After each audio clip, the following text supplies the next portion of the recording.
वीतराग रत्नत्रयधारियों की चर्या आखिर कितने प्रकार की होती है?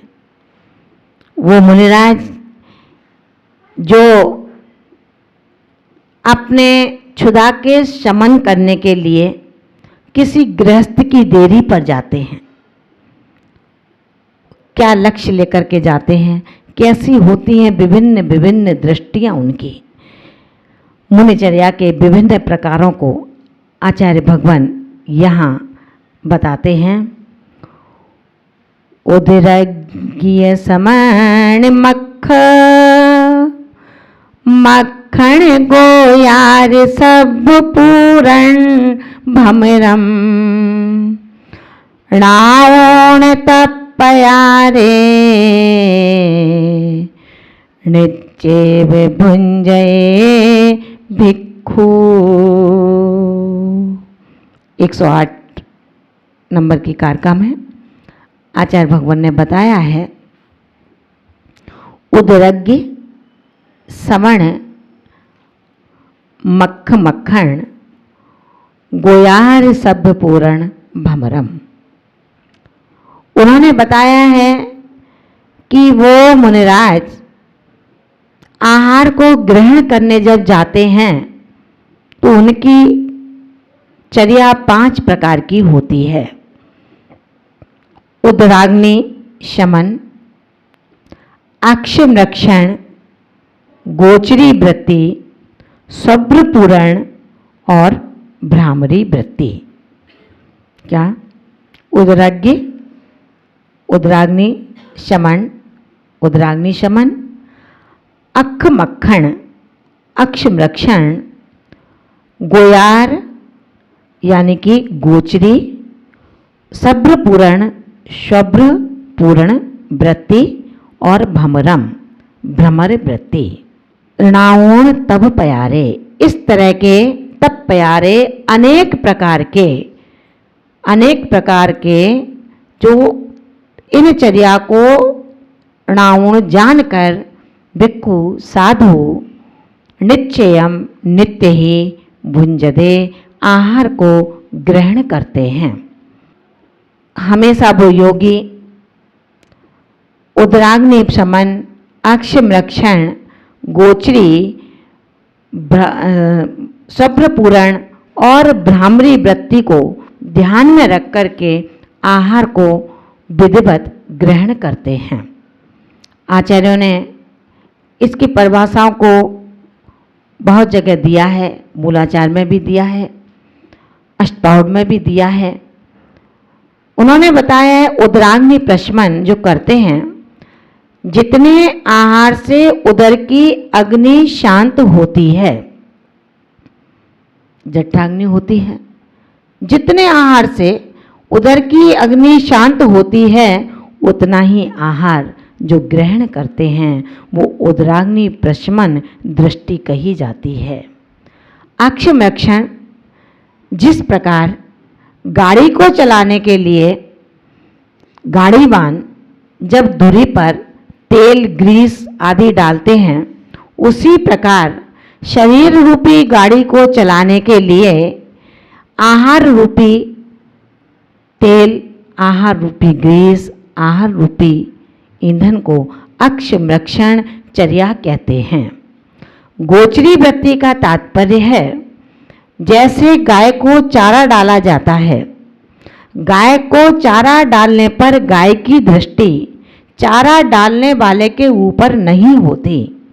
चारा डालने वाला सुंदर है या कुरूप है, आभूषणों से युक्त है या बिना आभूषण के है, डालने वाला खुश है या दुखी है, इस चर्या पर उनकी दृष्टि नहीं है। वैसे ही दिगंबर यतिराज योगी पुरुष की दृष्टि आहार पर रहती है।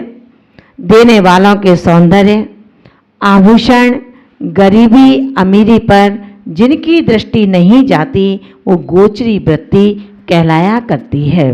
सब्र पूर्ण का तात्पर्य है कि जिस प्रकार गड्ढे को भरने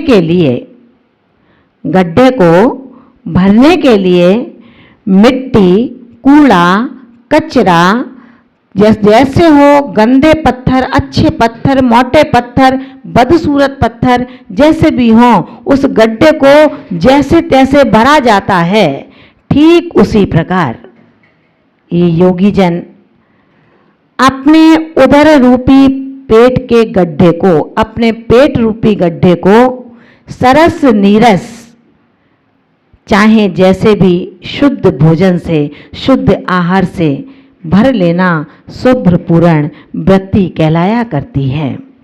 भ्रामरी वृत्ति जिस प्रकार भ्रमर भौरे पुष्पों को, सुमनों को कष्ट न देते हुए रस को ग्रहण कर लेते हैं, उसी प्रकार योगी जन गृहस्थ को कष्ट न देते हुए आहार को ग्रहण कर लेते हैं। ये भ्रामरी वृत्ति कहलाया करती है। हे सुधी साहब को ये योगी की वृत्ति बतलाई, अब आपकी वृत्ति क्या होनी चाहिए, विचार करना। जो श्रावक योगी को आहार देने में खुश नहीं होता, जो श्रावक साधु के आगमन पर समझता है कि अब चौका लगाना पड़ेगा, बड़ा मुश्किल हो जाएगी, इतना सुंदर घर बनवाया है वो घर खराब हो जाएगा, ध्यान रखना। हे सुधीर साहब को ये मिट्टी का, पाषाण का बना हुआ घर तो क्या खराब होगा, लेकिन तेरे अंतरंग का सुंदर ग्रह का निर्माण हो जाएगा। तेरे माथे पर इस पंचम काल के आहार का प्रभाव ये होगा कि खुद चक्रवर्ती दान तीर्थ का पट्ट तुझे प्रदान करेगा। और इतना ही नहीं, इसके बाद उसी ही पर्याय से तू उस साम्राज्य का अधिपति बनेगा जिस साम्राज्य के अधिपति को तूने आहार दिया है, वो तुझे अपना जैसा बना लेंगे। यानी कि उसी पर्याय से तू भी मोक्ष की यात्रा को पूरा कर लेगा।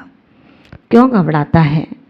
कोई भी साधु आए, किसी की देखा देखी में परेशान मत होना। तुम्हारी जितनी सामर्थ्य है आप उस तरह का चौका लगाइए। चौका शुद्ध वही होता है जिसमें शुद्धता अधिक और आइटम कम होते हैं। आप सुंदर परिणामों से आहार को बनाएं और जो भी तपोधन आए उनको शुभ परिणामों से, उत्साहित भावों से, किसी व्यक्ति विशेष के निमित्त से नहीं, किसी व्यक्ति विशेष को नहीं, वरन हम एक रत्नत्रधारी मोक्ष मार्गी को आहार प्रदान कर रहे हैं। कितना बड़ा गौरव प्रदान किया उन योगियों ने आपको। आपके नगर में आए और आपके पुण्य को जागृत कर दिया। आपकी देरी पर आए, आपके शमशान को स्वर्गों में परिवर्तित कर दिया।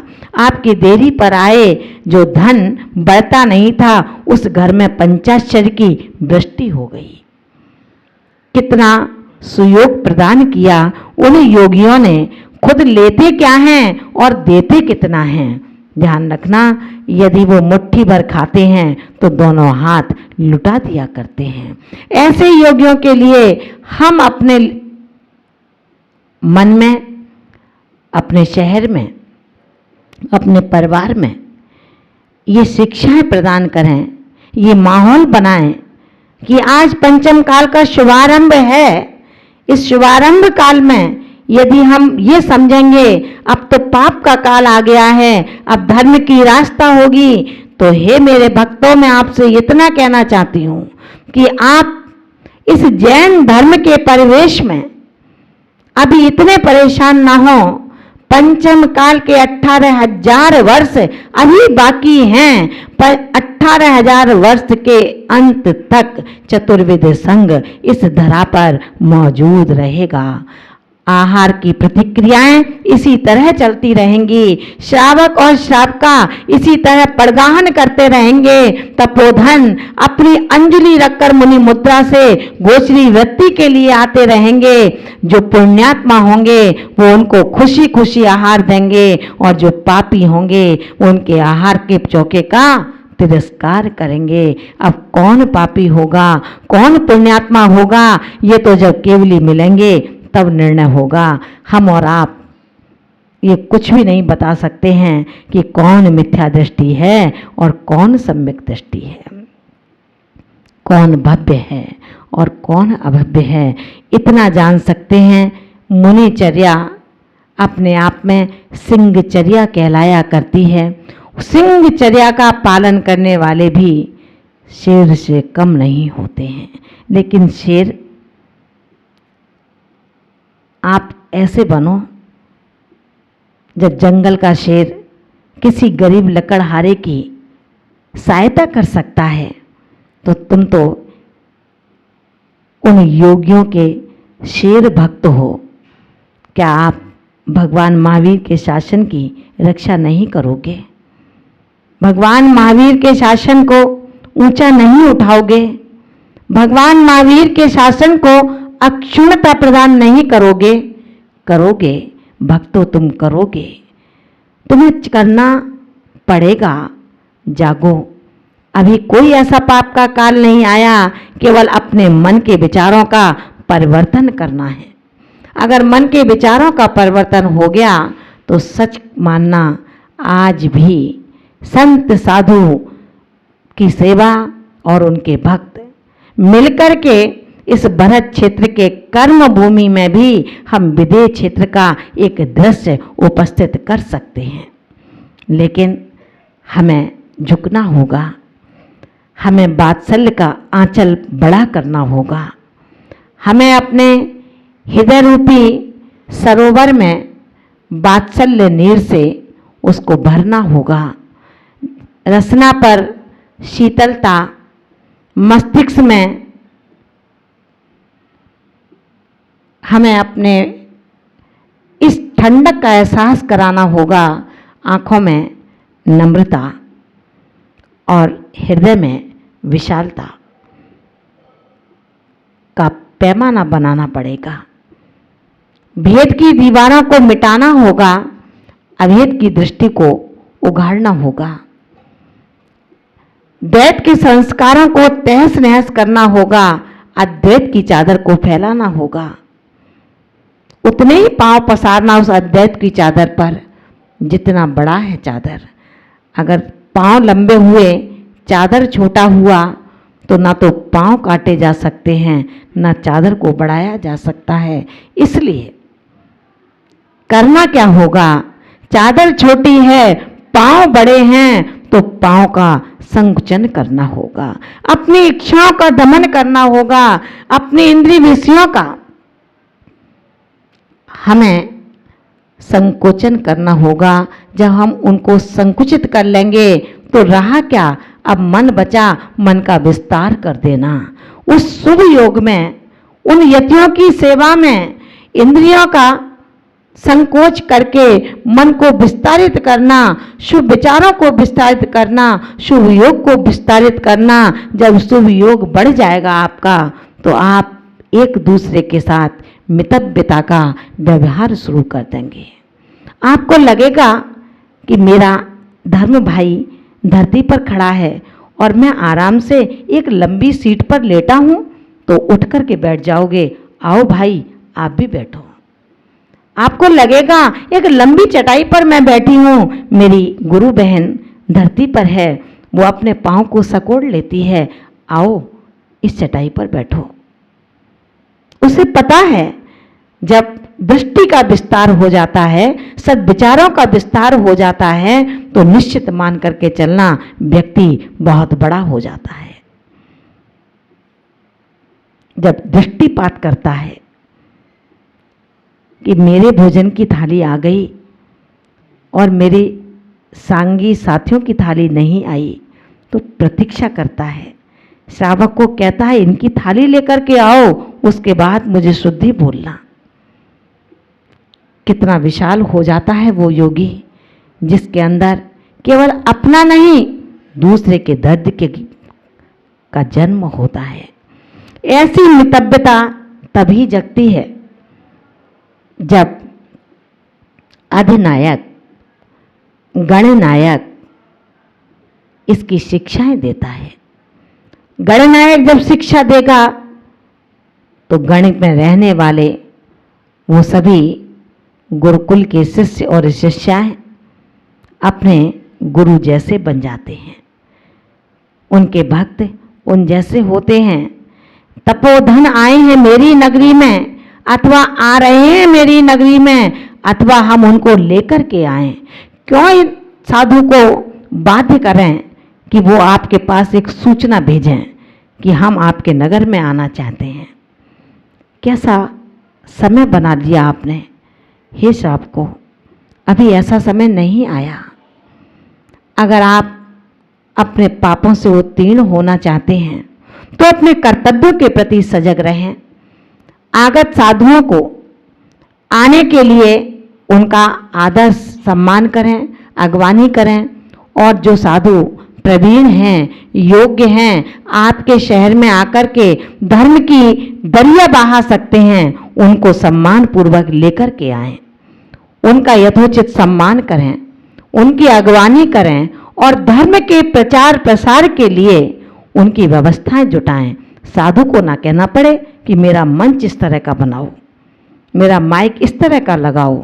यह आपको स्वयं ज्ञान होना चाहिए कि एक साधु जो 24 घंटे में एक बार खाता है उसके बोलने का यंत्र भी किस तरह का लगाना होगा।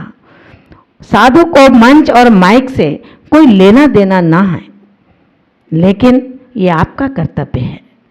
जब आपकी कन्या के लिए वरपक्ष आता है उसके लिए हम कितनी सजावट करते हैं।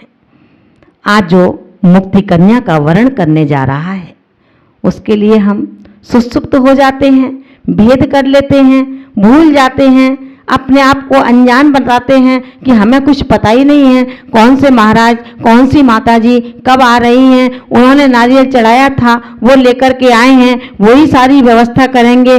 ध्यान रखना, कबीर दास जी की पंक्तियों को स्मरण करना कि ऐसा मौका ना आ जाए जिन माताजी महाराज के लिए मैंने उपेक्षा दृष्टि की थी उन्हीं की शरण में जाना पड़े। इसीलिए कहा है मित्रता का हाथ बढ़ाओ, और जब मित्रता में कहीं कोई दखल पड़ जाए तो ऐसे शब्द मत बोलना कि कभी पुनः मिलें तो मिलने में शर्मिंदा का अनुभव हमें करना पड़े।